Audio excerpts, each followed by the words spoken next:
I saved for years to buy my dream house, then caught my mother gifting it to her favorite-in-law. We're not going to encourage your crazy ideas, she cut in. We're your parents. We have to keep you grounded. People like us, the phrase lodged under my skin. People like us, who apparently couldn't dream past a mortgage and a mid-level car. I left that night feeling small, embarrassed, like a kid who'd shown up to a serious meeting with crayons. I pulled out of the investment. Someone else took the slot. A year later, that startup went public. The 100,000 pesos I didn't get turned into nearly $1 million. For other people. I swallowed it. That's life, I told myself. Risk, reward, timing. You missed. Move on. Then, a month later, during Sunday lunch, my mother lifted her glass, smiling. We have good news, she announced. We've given Beto 200,000 pesos, so he can finally buy the motorcycle he's dreamed of. Everyone celebrated. Beto grinned like a teenager. He was 25, no stable job, no roadmap, but he had a hobby and good hair, and apparently that was enough for venture funding from the Bank of Grisela. A man needs his passions, my mother said fondly. His toys, it's an investment in his spirit. I looked at my plate. For me, 100,000 into a documented, vetted business opportunity was gambling in Las Vegas. For him, 200,000 into a depreciating machine onto wheels was an investment in his spirit. Message received. My future was optional. His was a family project. The second exhibit hung itself on the wall of the museum. The third piece wasn't money lost. It was money given. 3 years ago, my father had a cardiac episode. Not a minor scare, a serious emergency. Ambulance, sirens, hospital. The kind of day where time stops and phone batteries die. Insurance covered part of it. The rest the specialist. Private room, rehab. Medications added up to roughly 300,000 pesos they didn't have. For the first time in my life, I saw my mother genuinely afraid. Makeup streaked, hair undone, voice thin. My brother was useless, wringing his hands, offering to handle paperwork like that would generate cash out of thin air. I didn't hesitate. I liquidated one of my investment accounts. That money had a purpose, but in that moment the purpose changed. I transferred the full amount directly to the hospital. I didn't ask for a contract. I didn't call it a loan. He is my father. When my dad came home recovering, my mother hugged me in the kitchen. Really hugged. Not that stiff formal thing she does for photos. Nico, she said, eyes red. You saved us. We will never forget this. We owe you for life. Whatever you need, whenever you need it, just ask. We owe you for life. I was stupid enough to believe her. 2 years later, my father was healthy. I'd rebuilt the account pretty well, one tiny deposit at a time. I brought up my dream carefully over lunch, like handling something fragile. I've been thinking about buying a place, I said. Nothing huge, just my own. Prices are rising. It might be the right time to move. I wasn't even asking for money. I just wanted support. A bit of encouragement. Maybe, if the conversation went well, I'd ask about a small temporary contribution. Maybe I expected something like, you've worked hard. You deserve it. Tell us what you need. Instead, the table went quiet. My dad stared at his plate. Beto choked on his soda. My mother took a slow sip of wine. A house? She said. By yourself? Yeah. She looked at me like I'd said, I'm moving to Mars to marry a cactus. Nico, be realistic. A single man doesn't need a house. It's a lot of expense, a lot of responsibility. Your place is here, with us. Families stick together. Then she leaned in slightly and lowered her voice. Besides, that money you've been saving, you should think about helping your brother. He and Lorena want to start looking for a bigger place. For when the grandchildren come, we have to think about the family's future, my achievements, my earnings, my plans once again repackaged as communal resources for the Golden Child storyline. The debt for life she swore on, gone, erased, rewritten as what any good son would do. That afternoon, something in me went quiet. Not the usual wounded quiet. A new kind, resolute quiet. I walked home, sat on my tiny balcony, looked out over the city, and understood the only way this was going to work, if I wanted a life that belonged to me, I'd have to build it in secret, far away from their opinions, far away from their hands. That was the birth of Operation Sanctuary. I bought a hardcover notebook the next day. On the cover, I wrote one word in big letters, Libertad. Inside, there were no feelings, no poetry, just numbers, plans, timelines, percentages for expenses, emergency fund, and one huge, merciless chunk for the sanctuary account. I started cutting everything, dinners out, trips, new clothes, spontaneous stupid purchases. My social life shrank down to a couple of friends and my bonsai tree. A crooked little gift from my uncle HCTR. That tree became my religion. Careful pruning, controlled growth, small pot, strong roots. It grew slowly, quietly, bending but not breaking. I wanted to be that tree. Every time I moved money into the secret account, it felt like watering something only I could see. I wasn't just saving for a roof. I was buying the right to exist without permission, one brick, one peso, one quiet, deliberate choice at a time. Operation Sanctuary turned me into two people living inside one body. To my family. I was the same compliant Nico they trained me to be: available, predictable, strategically invisible. The kind of son who shows up to Sunday lunch with dessert and doesn't complain when someone accidentally volunteers him to fix the Wi-Fi, install a light fixture, or drive across the city to pick up some cousin he barely knows. In reality, I was running a covert mission. Every Saturday morning, according to them, I was either catching up on office work or attending some advanced finance course. In truth, I was meeting real estate agents in quiet CAFS, far from any place my mother could plausibly appear by coincidence. I kept two sets of schedules, the fake digital one and the real one. Inside my Libertad notebook, I learned to whisper on calls with banks. While sitting in my car during lunch breaks, I took phone meetings in stairwells. I checked over my shoulder like I was laundering money rather than trying to buy a modest house. The paranoia was exhausting until one day my uncle HCTR called. Nico, he said, I have something for you. He always spoke calmly, like nothing in life was urgent except the things you made urgent yourself. What's up? I have friends moving to Spain. Artists. Good people. They want to sell their house quietly, without agents, without drama. They prefer someone trustworthy. I thought of you. Where is it? Coyoacán. Everything inside me stilled. Coyoacán, my dream neighborhood. Quiet streets. Old colonial houses. Color, culture, soul. A place where the city feels like a sigh instead of a punch. The houses there are expensive, I said, already feeling hope's wings beating against my ribs. Just go see it. No pressure. Sometimes opportunities don't arrive by the front door. He gave me the address. I lied to my family that I had a work lunch. Then I drove there in a half-borrowed, half-stolen hour of freedom. When I turned into the narrow cobblestone alley, everything in me shifted. It wasn't one of the flashy tourist spots. It was hidden, quiet, intimate. A street where neighbors greet each other, where trees don't shake from traffic but from birds. When the owners opened the door, it was over. I stepped on polished wooden floors that creaked softly. I saw a tiny inner courtyard bursting with geraniums, a skylight that poured warm yellow light over the staircase, the smell of old books, the soft, uneven texture of a house with a soul. My chest constricted. I didn't just wonder. House. I recognized it. It was the first place where I felt something unclench inside me. Like the house had been waiting. The owners, both painters, told me they preferred selling to someone who'd love the place, not flip it. They gave me a price below market value, still huge, but with my meticulous saving barely within reach. Barely was enough. I left trembling, holding back the urge to text my mother. Guess what? I'm buying a house. But this wasn't something to announce. It was something to protect. The weeks leading to closing were a nightmare.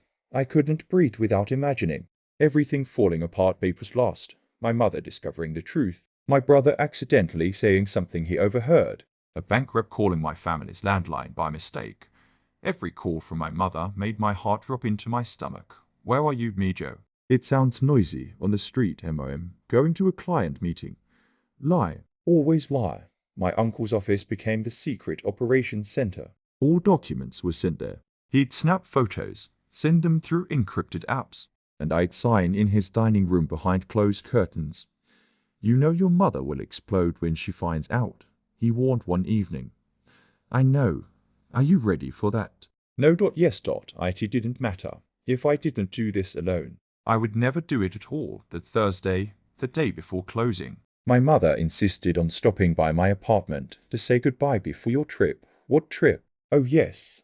The conference in Guadalajara I invented as a cover story. She arrived, scanned my suitcase like she was searching for contraband, and tucked a sweater into the top for when it gets cold on the plane, she said, smiled. Played along. Let her believe she still owned a part of me, then she left satisfied.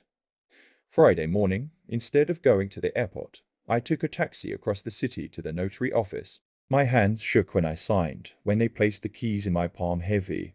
Old brass keys, I almost cried. That night, I slept on an air mattress in the empty bedroom of my very own house. No furniture, no curtains, no Wi-Fi.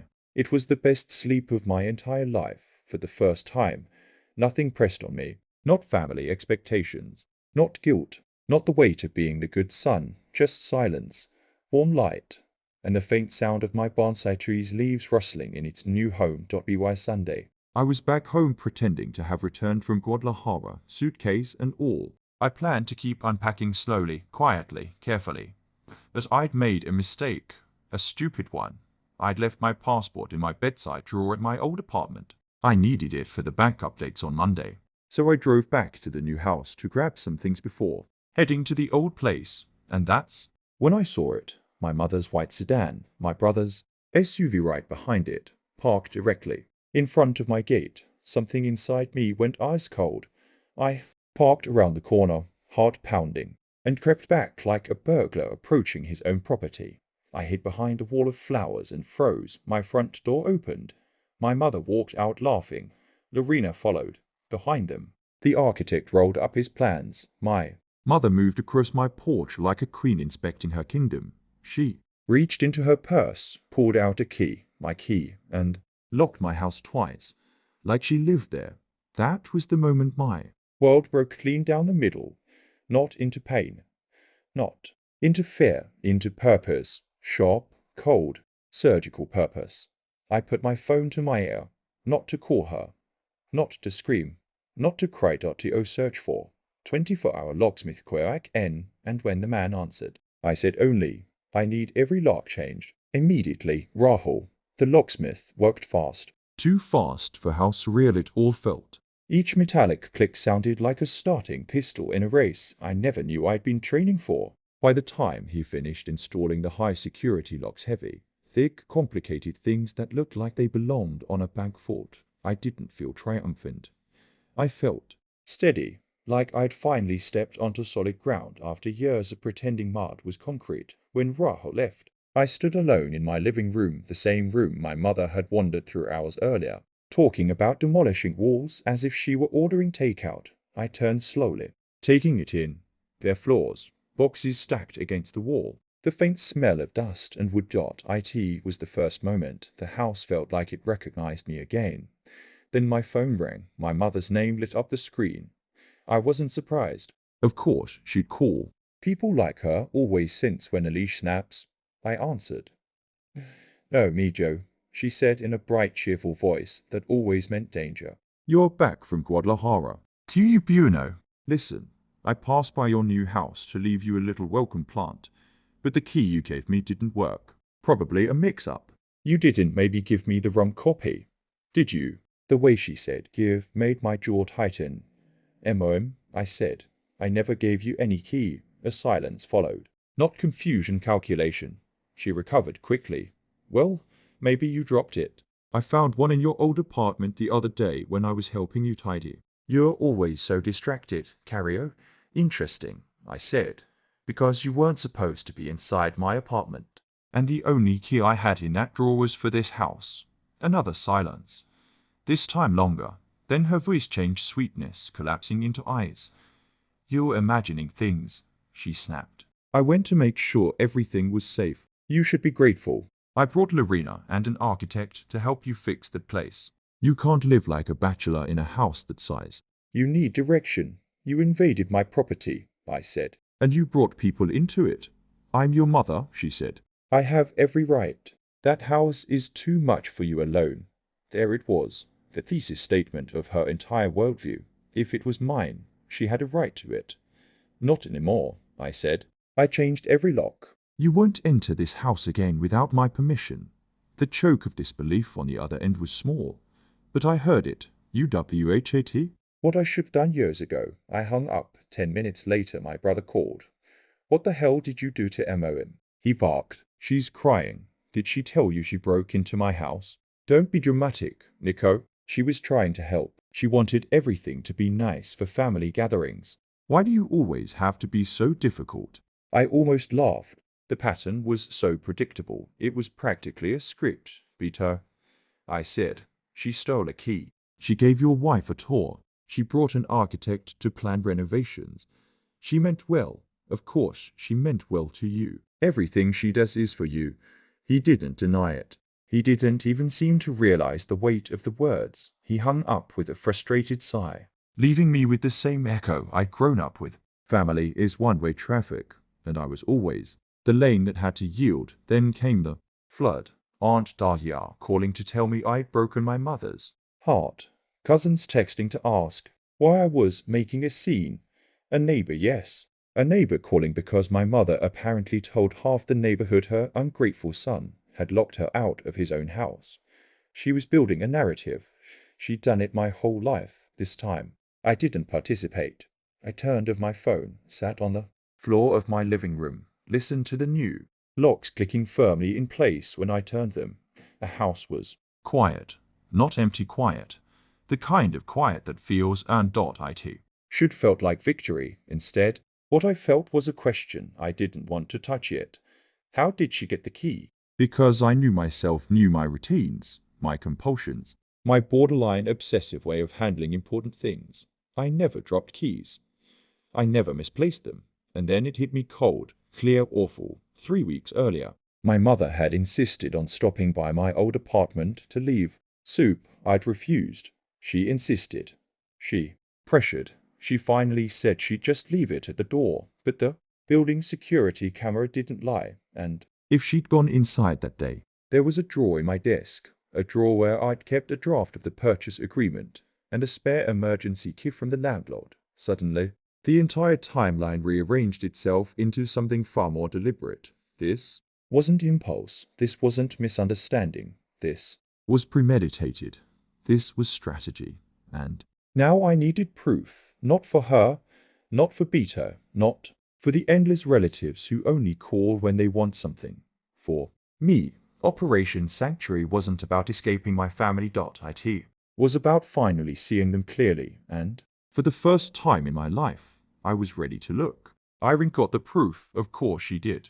She's the one person in my life who doesn't crumble in front of my mother's theatrics. She's also a lawyer with a brain sharp enough to slice marble. When she says, give me 24 hours, she means 24 hours. The next evening, she sent a video file with a single message. Watch from minute 15. My throat tightened. I pressed play. There it was. The hallway camera from my old apartment building, time-stamped, clear, undeniable. Minute 15. My mother stepped out of the elevator holding a tote bag. Soup. Probably the bait. Minute 16. She looked around, then took a key out of her purse. A key I had supposedly lost. A key she had supposedly returned. A key I did not give her. She unlocked my door, walked inside, closed it behind her.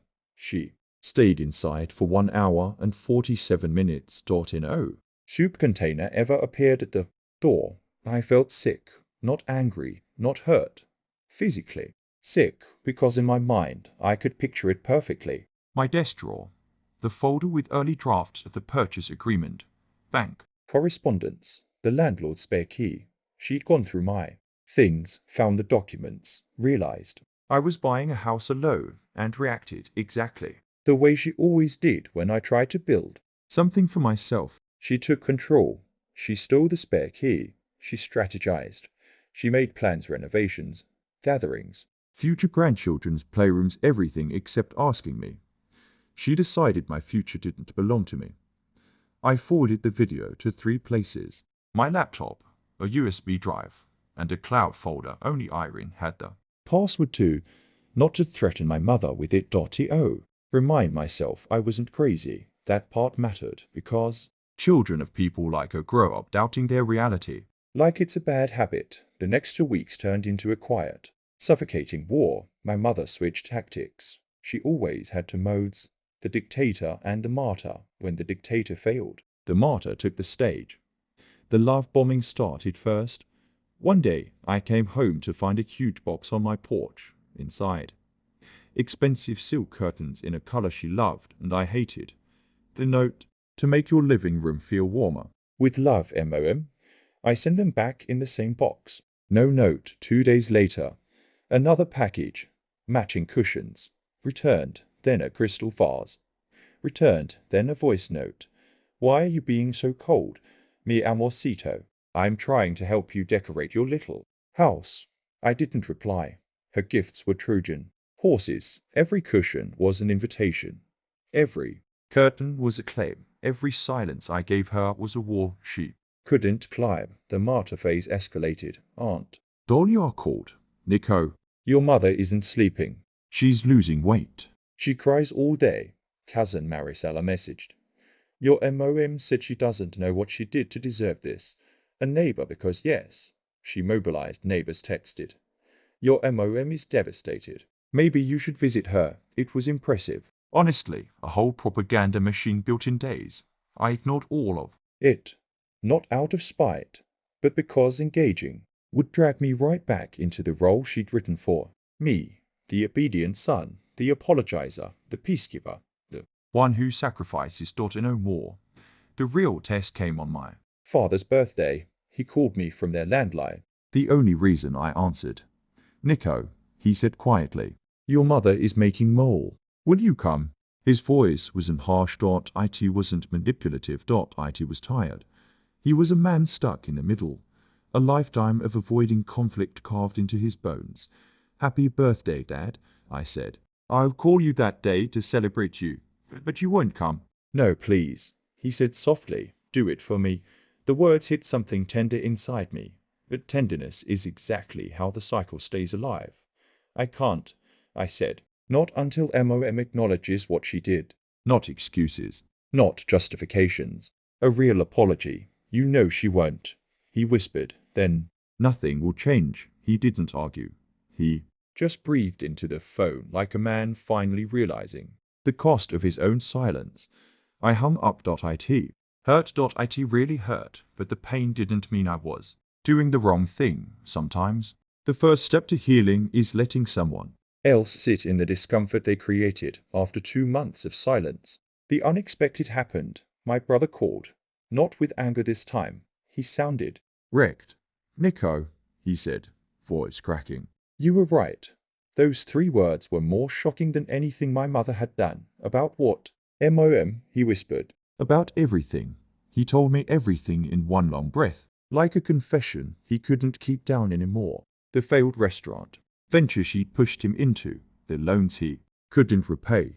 Her meddling in his marriage. Her showing up uninvited, reorganizing their kitchen, telling Lorena how to dress, and then the final blow going through their bedroom drawers. Lorena had exploded. Vito tried to defend her. My mother accused him of being ungrateful, weak, and manipulated, and then she used the same script that she'd always used on me.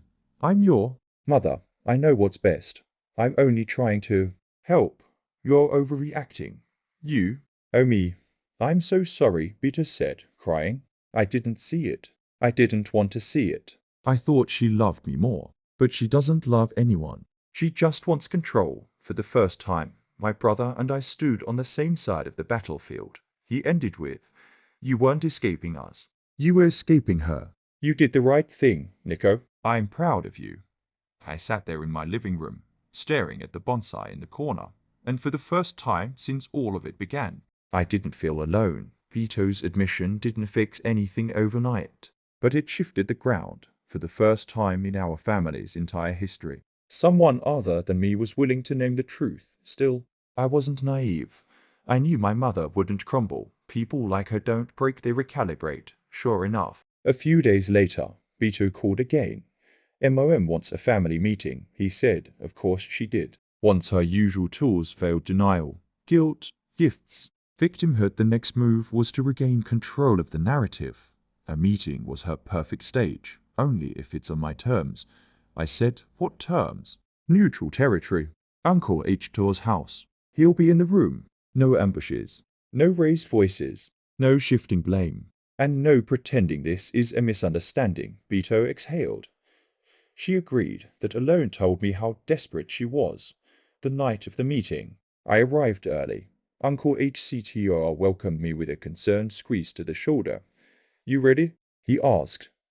No, I said, but I'm here. My parents arrived next. My father looked older than I remembered. My mother walked in with perfect posture, perfect makeup, and the stiff smile of someone preparing a performance.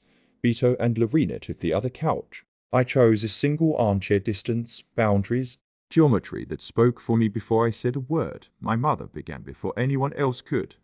Nico, she said in a soft, trembling voice, I don't understand why you've punished me like this. I've only ever wanted what's best for you.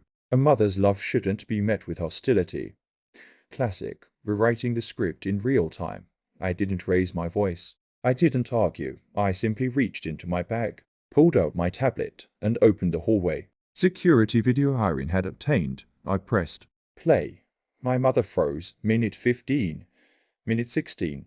Her hand unlocking my door. Her stepping inside. Her staying for almost 2 hours. The room filled with quiet shock when the video ended. I looked right at her. That is what happened, I said. Not your version. Not the story you've been telling everyone. This, her face drained of color. But she recovered fast, switching to the defensive tone she used whenever reality threatened her control. I was just looking out for you. No, I said. You were looking for information. And control. And entry into a life that doesn't belong to you. My father opened his mouth, but closed it again. His silence was its own confession.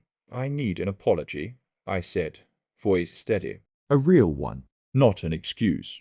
Not a justification. An acknowledgement that what you did was an invasion of my privacy and a violation of my trust.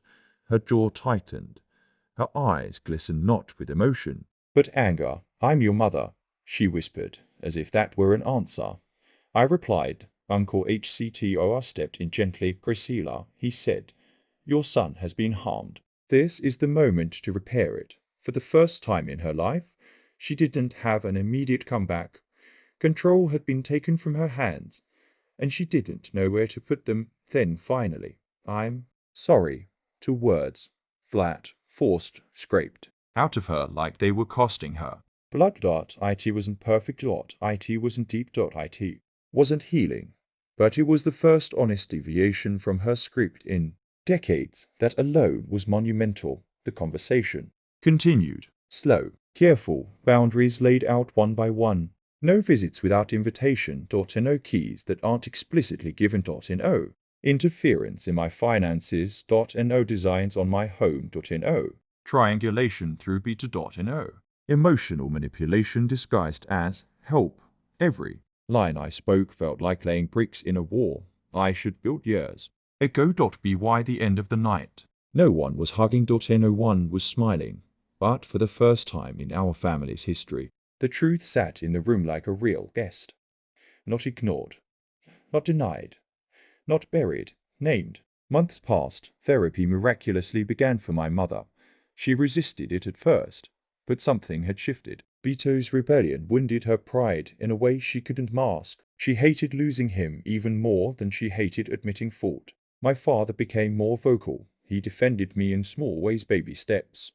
But steps nonetheless. Lorena kept her distance from my mother, which helped Beto breathe for the first time in years, and my mother changed. A little. Not completely, but enough. She asked before visiting. She stopped commenting on my choices. She no longer expected access to every part of my life. It was progress, not perfection. I learned that boundaries don't punish people, they reveal them. Meanwhile, my house, my sanctuary, started transforming. Warm wood, soft rugs, bookshelves finally filled. My bonsai thriving in the courtyard. fuller than ever. It wasn't a fortress anymore. It was a home, mine. One afternoon, about 10 months after the lock-changing incident, my mother came over for coffee, invited this time. She looked around slowly. No criticism. No suggestions. Just quiet observation. Then she said something I never expected. I wouldn't have chosen that wall color, she said gently. But it looks good. It suits you.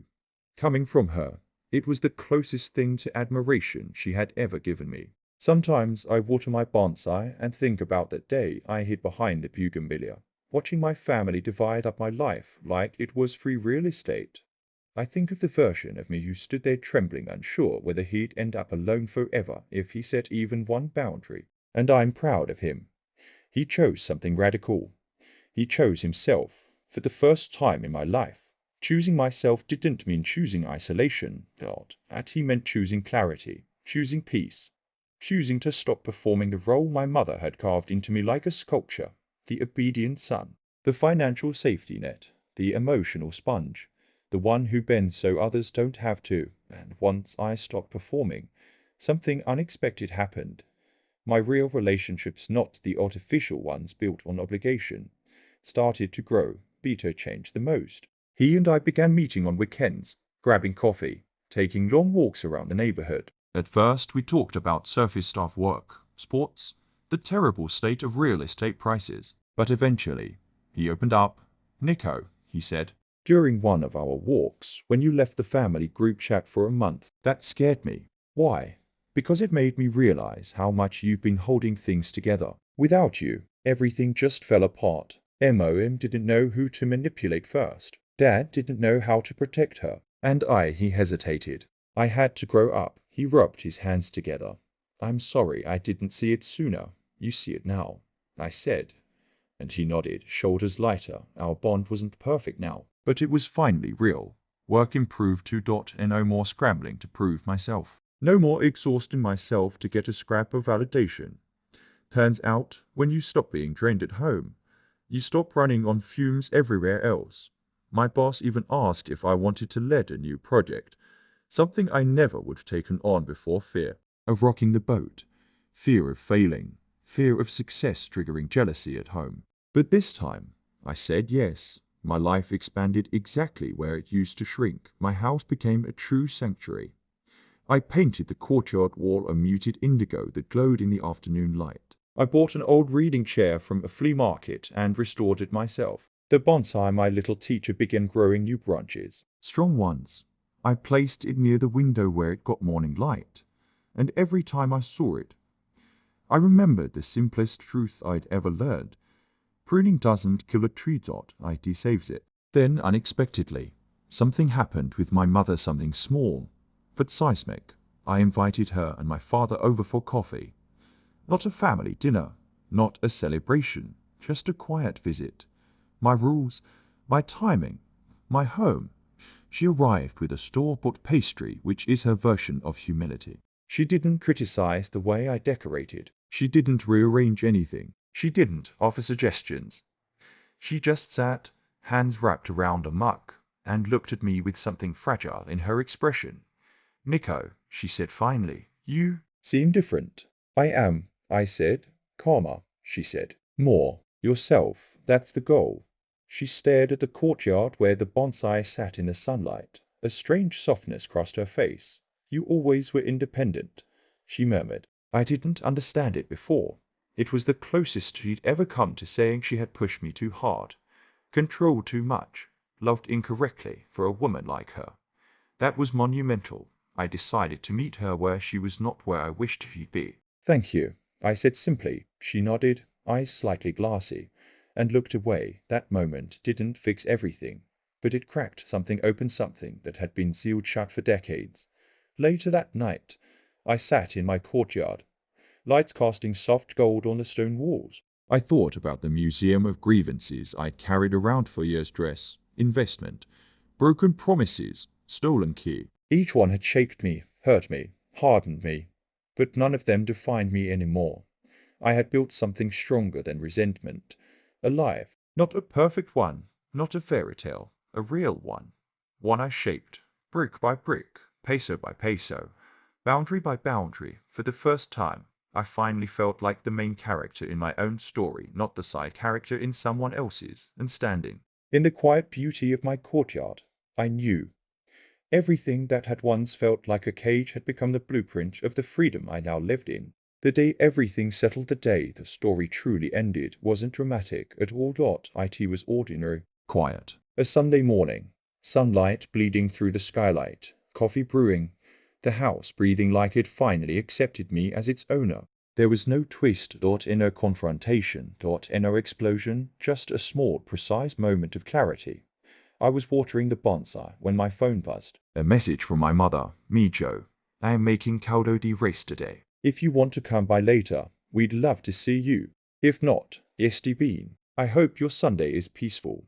No guilt, and no expectation, and no manipulation, just an invitation. A year earlier, that short message would have been a trap. Now, it felt like a boundary respected. I replied, "Thank you, MOM. I'll come by after lunch." Simple, adult, balanced, and I meant it.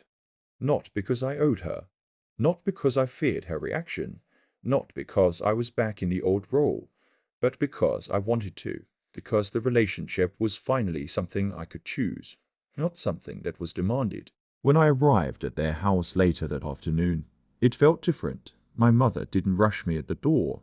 My father looked genuinely happy to see me without the tension of choosing sides. Even Beto was there, calmer, older somehow, holding Lorna's hand instead of treating her like a prop. We ate, we talked, we laughed a little. It was imperfect, awkward pauses, careful phrasing, but it was honest. There was no unspoken script running under the table. For the first time in years, we were just people sharing a meal instead of characters trapped in a family drama. And when I left, my mother stood by the doorway, not blocking it, not clinging, not insisting on anything, and simply said, "Estoy orgullosa de ti, Nico." I waited for the rest, the controlling add-on, the subtle guilt, the manipulation disguised as affection. It didn't come. So I nodded and said, "Gracias, ma'am," and walked away, peacefully, back home. I unlocked my door, my lock, my key, my choice, and stepped into my sanctuary. Soft evening light washed over the floors. The air smelled faintly of coffee and old books. My bonsai's leaves rustled in the courtyard breeze, and it hit me all at once. Nothing dramatic had changed, and yet everything had. I had rewired the entire architecture of my life. I sat on the floor, leaned against the wall, and let the quiet settle around me. The kind of quiet that isn't emptiness but fullness. A full life, a full self, a full ownership of everything I'd fought for. I thought back to the boy who stood at graduation wearing his mother's navy dress shirt because someone else wore what he'd bought. The young man turned down from opportunity because people like us don't dream too big. The son who paid a hospital bill without hesitation and was told it was just what families do. The man who hid behind a wall of flowers watching his mother unlock his future like it was hers. That version of me deserved better, and I had finally given it to him. I closed my eyes and breathed in the stillness of the home. I built brick by brick, peso by peso, boundary by boundary. Was I the bad guy? No. I was the first one in my family brave enough to break the cycle. The first one to say, "My life is mine." And as I sat there in the quiet glow of my sanctuary, I knew with absolute certainty, for the first time ever, I was exactly where I belonged.